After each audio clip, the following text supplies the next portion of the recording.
এক সাইকো কিলার কয়েক বছর পর পর মানুষ খুন করে যাচ্ছে। খুনের স্টাইলটাও অনেক ইউনিক। সে একটা স্থেটিস্কোপ দিয়ে প্রথমে শ্বাসরোধ করে একজনকে হত্যা করে, এরপর একই পরিবারের বাবা বা কর্তাকে হত্যা করে পরের দিন। কিন্তু কেন তার এই ক্ষোভ? এক পুলিশ অফিসার যখন এই কেসের তদন্তে নামে তখন এমন এক অতীত রহস্যে সে ডুবে যায় যা কেউই কল্পনাও করতে পারে না।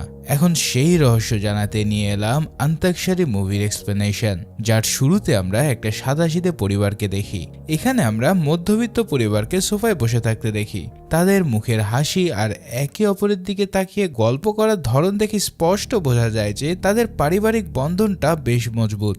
মা, বাবা এবং তাদের একমাত্র আদরের মেয়ে মিতি মিলে যখন সবাই একসাথে বসে টিভি দেখছিল, তখনই মিতির ফোনে একটা কল আসে। তার ফোনের স্ক্রিনে ভেসে ওঠা নাম দেখে সে তার বাবা মায়ের চোখ ফাঁকি দিয়ে ঘরের বাইরে চলে যায়। মিতি তার ঘরের পিছনের অন্ধকার বারান্দায় দাঁড়িয়ে ফিসফিস করে তার বয়ফ্রেন্ডের সাথে কথা বলছিল।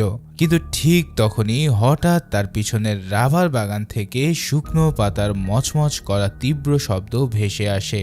এই অদ্ভুত শব্দ শুনে মিতির পুরো শরীর মুহূর্তেই শক্ত হয়ে যায়। সে কিছুটা ঘাবড়ে গিয়ে চারপাশটা ভালো করে দেখার চেষ্টা করে। ইতিমধ্যে তার মা ঘরের ভিতর থেকে উচ্চস্বরে মিতিকে ডেকে দ্রুত রাতের খাবার খেতে ঘরে আসতে বলে। মিতি তার ফোনের কলটা কেটে দিয়ে ঘরের দিকে পা বাড়াতেই যাবে, কিন্তু ঠিক তখনই এক মরণ থাবা জঙ্গলি পশুর মতন তার উপর ঝাঁপিয়ে পড়ে।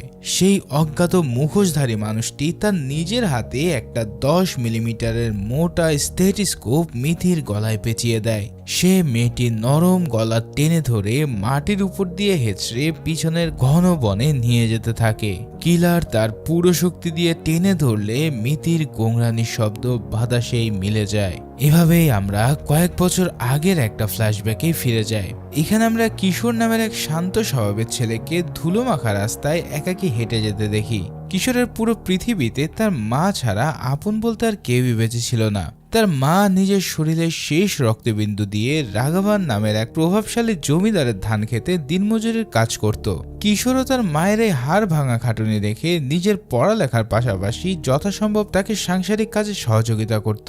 একদিন সে খুব ভোরে ঘুম থেকে উঠে স্কুলে যাওয়ার সময় পাশ থেকে একটা চকচকে কালো বুলেট মোটরসাইকেল তীব্র গতিতে যেতে থাকে। বাইকের সে রাজকীয় গর্জন শুনে কিশোরের মনে সে বাইকে চড়ার একটা তীব্র জেদ চেপে বসে। তাই তো সে প্রতিদিন স্কুলে যাওয়ার সময় সে রাস্তার মোড়ে দাঁড়িয়ে বাইকের মালিকের কাছে একটা লিফট চাইতো। তবে সেই দামি মোটর বাইকটা আসলে রাঘবানের অহংকারী ছেলে আনন্দের ছিল।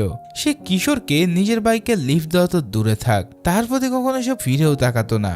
এই সব দৃশ্য দেখে কিশোরের সহপাঠী ও এলাকার কিছু বখাটে লোক প্রতিদিন তাকে নিয়ে নোংরা হাসাহাসি করত। এদিকে জমিদার রাঘবানের আবার কিশোরের সরল